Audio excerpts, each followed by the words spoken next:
Your first seeds just went into Martian soil, and somewhere back on Earth, a billionaire is tweeting about humanity becoming a multi-planetary species. The replies are filling up with animated renders, showing glass domes and lush gardens, families harvesting tomatoes under a pink sky, children running through pressurized greenhouses that look like something pulled from a resort brochure.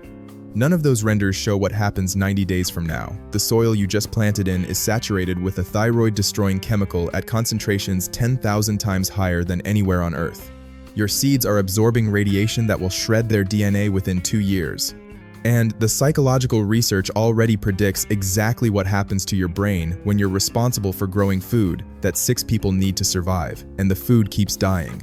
That's the fine print on Mars agriculture, and your recruitment packet definitely left it out.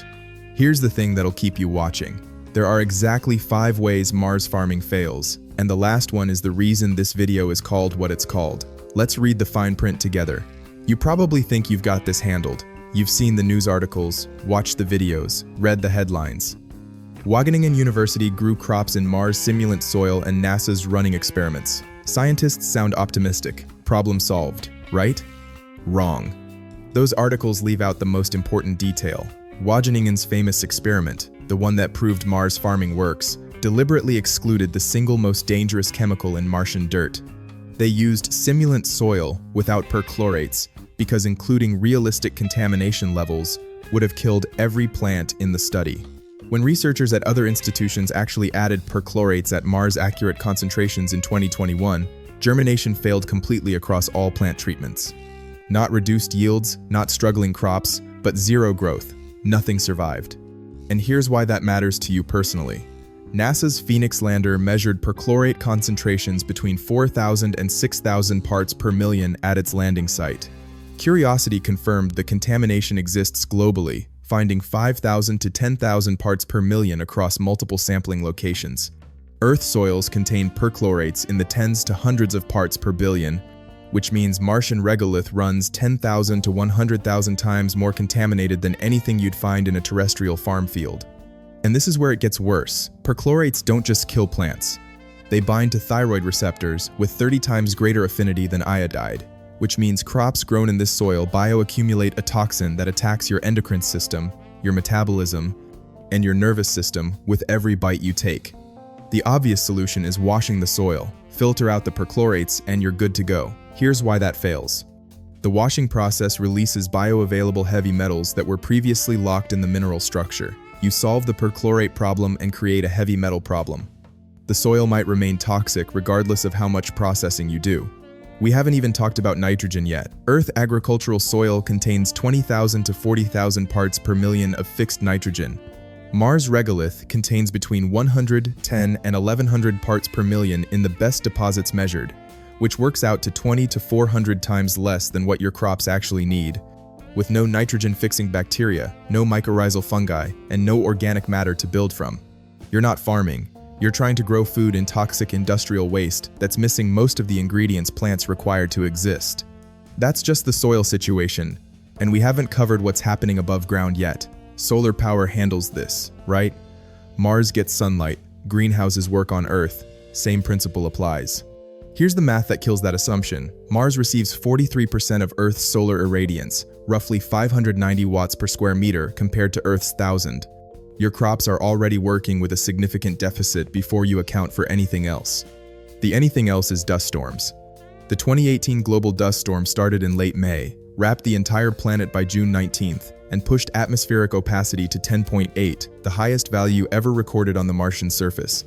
That opacity level meant less than 1% of direct sunlight reached the ground. Opportunity had survived 15 years on Mars before that storm arrived, and the rover went dead within weeks because its solar panels couldn't generate enough power to maintain battery temperature through the Martian night.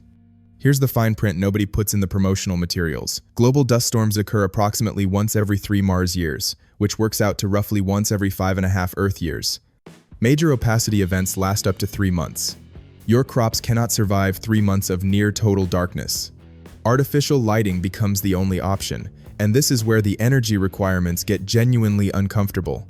LED grow lights for food crop production need 320 to 540 watts per square meter for basic vegetative growth, with fruiting crops like tomatoes demanding even more.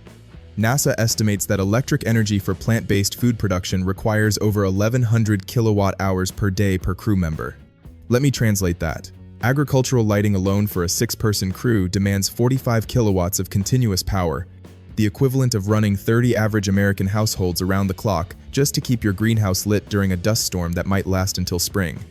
Nuclear power becomes non-optional. Those beautiful glass domes in the concept art, the ones with natural Martian lighting and happy families tending vegetables, aren't just optimistic.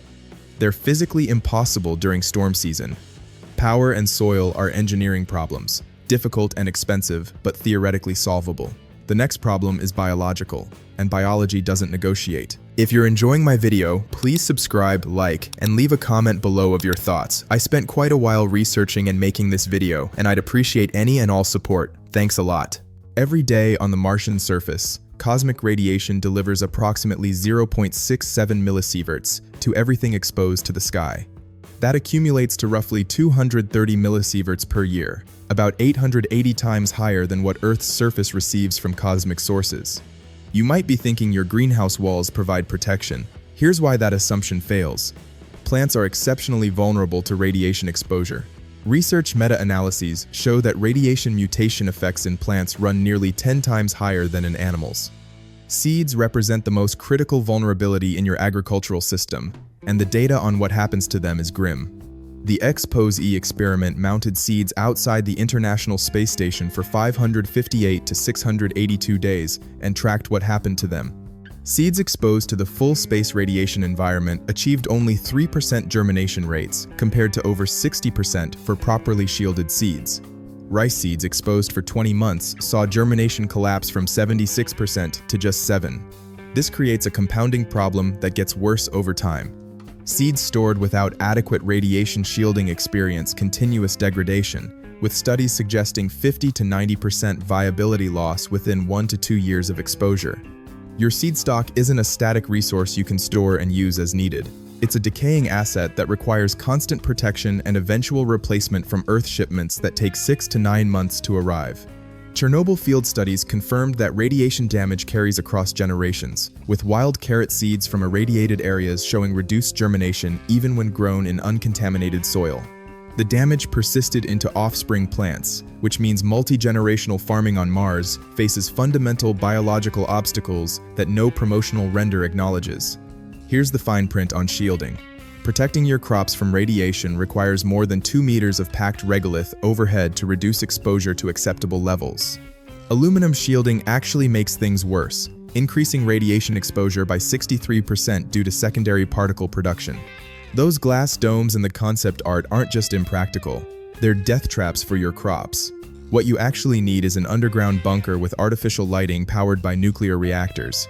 That's not what the recruitment video showed you. And we still haven't covered the worst part.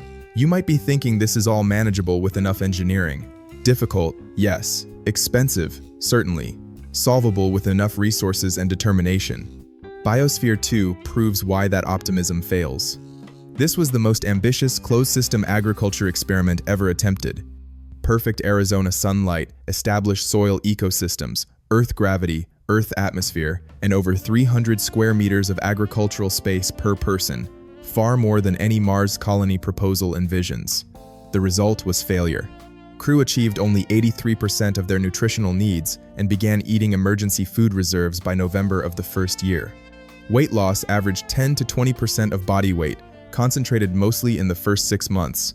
Agriculture consumed 46% of crew working time, and despite varied food production, the crew reported constant hunger throughout the mission. Here's what went wrong. Pest explosions from broad mites and root knot nematodes devastated yields with no pesticide options available. Pollinator die-offs threatened fruit production. Morning glory vines overran other biomes and had to be manually controlled. The oxygen crisis, caused by soil microorganism respiration consuming more oxygen than anticipated, demonstrated how atmospheric management becomes exponentially complex with increasing biomass. Biosphere 2 had perfect conditions and still couldn't achieve food self-sufficiency with over 300 square meters per person. Mars gives you toxic regolith, requiring chemical remediation, 43% sunlight requiring nuclear-powered artificial lighting, 38% gravity with unknown long-term effects on plant biology, and cosmic radiation bombarding everything that grows. NASA-funded researcher Rafael Loureiro offers the reality check the promotional materials skip. They can sustain crews of 10, maybe 20, very comfortably with hydroponics, but it doesn't scale much larger than that.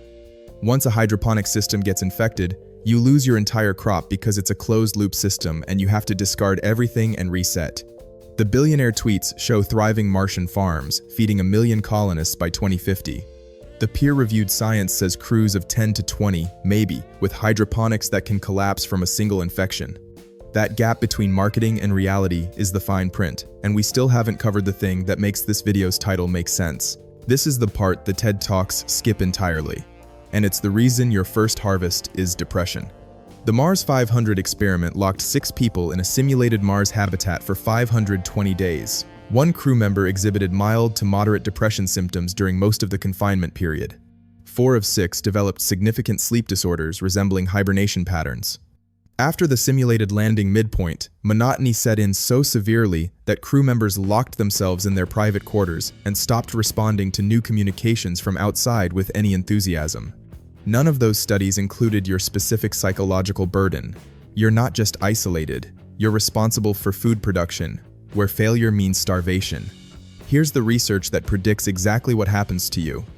Studies on food insecurity and mental health show that individuals experiencing very low food security develop depression. Depression rates roughly 4 to 5 times higher among those with very low food security. On Mars, where crop failure genuinely threatens survival, this creates a feedback loop that psychological research can predict with uncomfortable precision. Crop stress causes psychological depression. Depression impairs the cognitive function and motivation needed to address agricultural problems. Impaired problem solving worsens crop outcomes, and the cycle accelerates. Martin Seligman's learned helplessness research describes exactly what happens next. When people believe negative outcomes are permanent, personal, and pervasive, depression follows automatically, and resistance to future effort collapses. The thought pattern goes like this. If these crops fail, we starve, and I can't fully control whether they fail. That triggers the precise neurological cascade that learned helplessness predicts. Your first harvest isn't celebration. It's the beginning of a psychological condition that mission planners hoped screening would prevent, but that the research suggests confinement and food responsibility will produce regardless of who you are. That's the reality of your agricultural future now. You wake up in a pressurized habitat on a planet where the dirt is poisonous, the sunlight is insufficient, the radiation destroys seeds.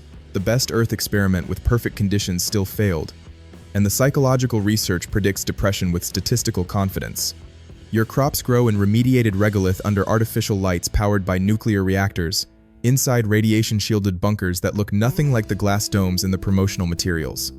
Every harvest carries the weight of survival math. Every failed germination raises the question of whether your seed stock is degrading faster than resupply missions can replace it. Every dust storm that darkens the sky for months reminds you that your food supply depends on power systems that cannot fail. The billionaire tweets show thriving Martian farms feeding 1 million colonists. The peer-reviewed science shows Biosphere 2 failing to feed 8 people with over 300 square meters each under perfect conditions. The psychological research shows a 4-fold increase in depression when food security becomes uncertain. That gap between marketing and reality is everything the recruitment video left out. You're not farming. You're running a life support system that happens to involve plants, and the margin for error is measured in days of remaining food reserves.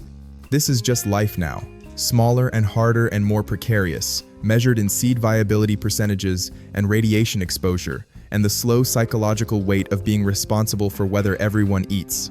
Your first harvest is depression because the science predicts exactly that outcome, and no amount of concept art changes the chemistry, the physics, or the psychology of what you actually signed up for. What's the next cosmic death sentence you want the fine print on? I've got thoughts about what happens when your Mars colony needs surgery and the nearest hospital is a 9-month flight away.